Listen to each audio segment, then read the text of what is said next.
Hey guys, it's Elizabeth, the Minister of Beauty. I share the Bible, that's business inspiration, beauty, life, and enjoyment.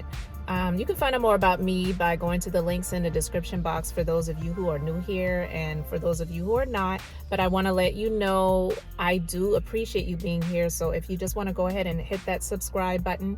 I like to give business inspiration on Mondays, and I wanted to talk about something that was on my mind. But before I get into that, I am a beauty business owner and operator. I'm also a licensed esthetician and a skincare line creator as well. I've been in the world of entrepreneurship since 2006, but one of my current businesses I started in 2008, and it's been a little over 15 years now.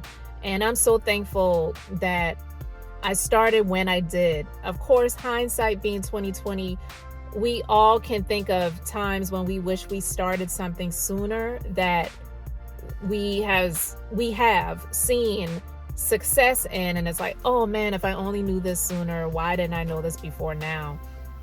But now is the time. So just focus on where you are now and continue and get your progress and continue to succeed, no matter who or what comes or goes, like literally. And I want to say this because it's a discussion that I was having with someone recently who's been experiencing some great success in an area that a lot of people may not be familiar with, and it's investing and trading. And the person doesn't come from a family where that's something that they do or know much about, but this person has taken the time to become educated in it, learn the skill, has the opportunity to make their money, make more money, and that's a blessing. You know what I mean? But they're connected to people by way of family, and these people don't really want much more for themselves. They don't really want anything but to just have fun, live for today. Let's drink, let's party, let's have fun, let's feel good. Life isn't about feeling good all the time. And that's where a lot of people get in trouble. And addiction is a real thing. So I'm not knocking anyone that has dealt with the, addiction habits, because it's in my bloodline. I get it. For those of you who are not new here, you know that I've discussed my dad and how my dad has been dealing with addiction for as long as I've known. And it's a choice. But what I'm saying is, I'm thankful that I never got trapped in that, because no, it doesn't feel good to go through things in your life that are hard, that you feel like you're being penalized, or you're dealing with consequences from actions or decisions that you've made. It doesn't feel good, but ultimately, if you stand in it and take accountability and responsibility, it will work out for your good. But I'm saying all of those things to say you're not always going to feel good. So don't get trapped in this, oh, well, I got to take something, or I got to drink something because I want to feel good. Because life isn't about feeling good all the time. We're not always going to feel good.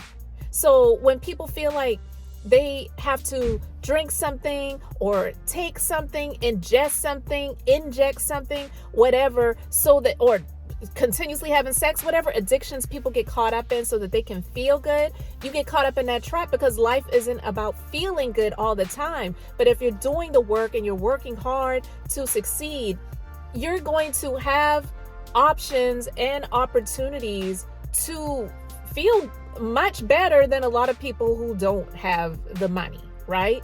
So the people in this person's family, they make this person feel like they're obligated to just give them things, to just give them money, because it's like, well, you got it, so why not just give it to me? Listen, I don't care who it is.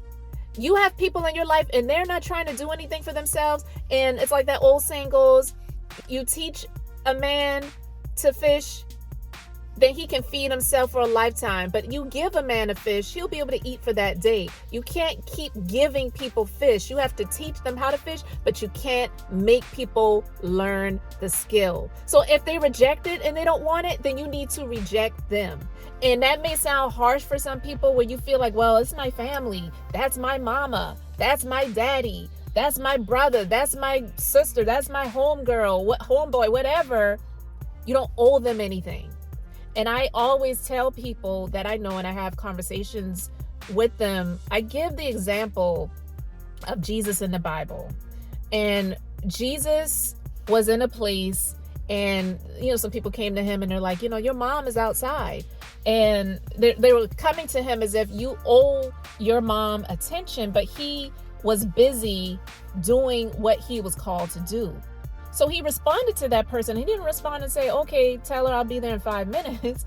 He said, who is my mother? Who is my brother? Who is my sister? Those that do the will of my Father. And what I take from that parable and from that story is that Jesus was giving us the example that I don't care if it's your family, they gave birth to you, whatever, they help you out in times past, cool. But that does not mean you owe them your life.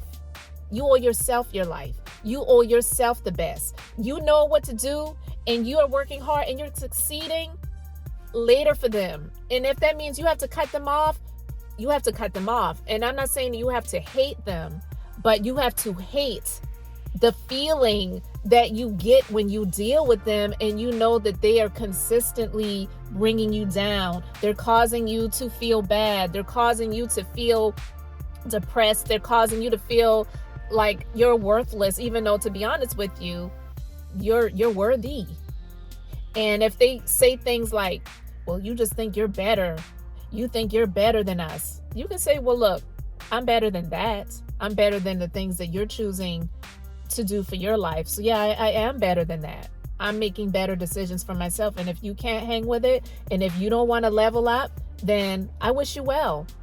But you have to separate yourself from some people. You have to drop the dead weight. I've talked about that before. And a lot of times the dead weight comes in the forms of people. But we have become conditioned because of entertainment, because we've seen shows that have come on television where it's family, and you hear the sayings like family first, family over everything.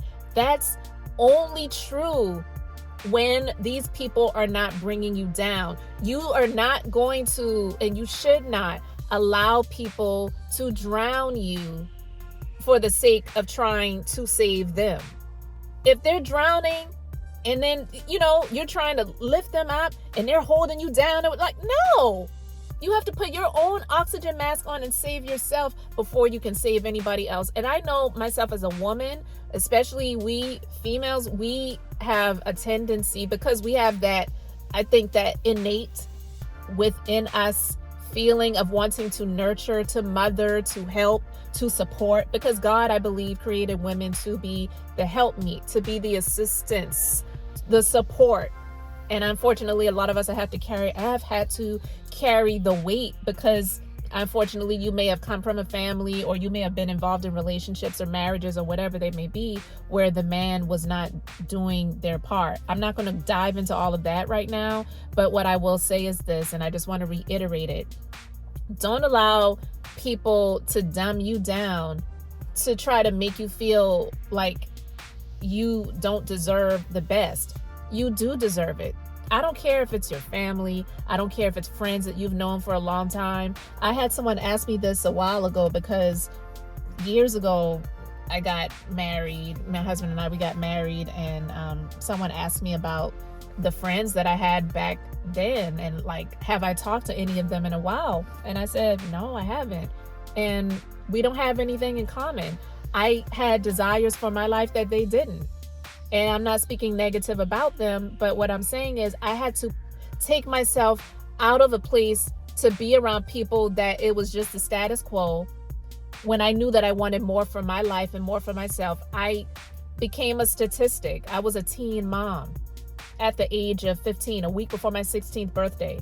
I knew that I wanted more for my life. I didn't get there immediately, but I knew that I wanted more. I had a vision for myself. And even though I went through a lot, I'm grateful that I went through what I went through. I had to take myself out of certain circles because I wanted more for myself, and I wasn't going to get that being around those people. So don't allow anyone to make you feel guilty for wanting more for your life. And don't allow people to make you feel obligated to just give to them off of your hard work and efforts when they're not doing the work for themselves.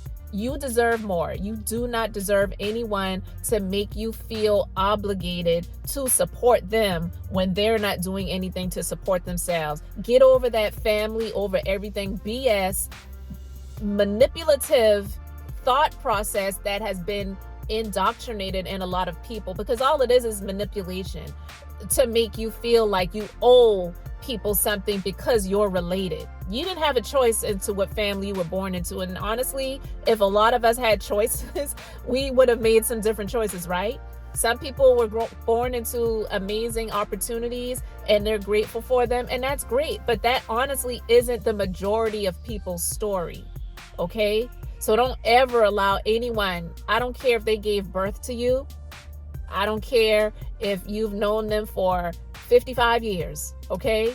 It doesn't matter. When you make the decision that you want different for your life and you know what you're doing and you're moving forward and you're moving ahead, and they want to make you feel like you are obligated to be down with them, you have to say later for you, I'm saving myself. So guys, I hope you got something from this. Let me know in the comment section below. Again, I appreciate you being here. Thank you for subscribing to the Minister of Beauty channel, where I share the Bible, that's business inspiration, beauty, life, and enjoyment. So until the next time, I hope and pray you all have an amazingly blessed and beautiful day.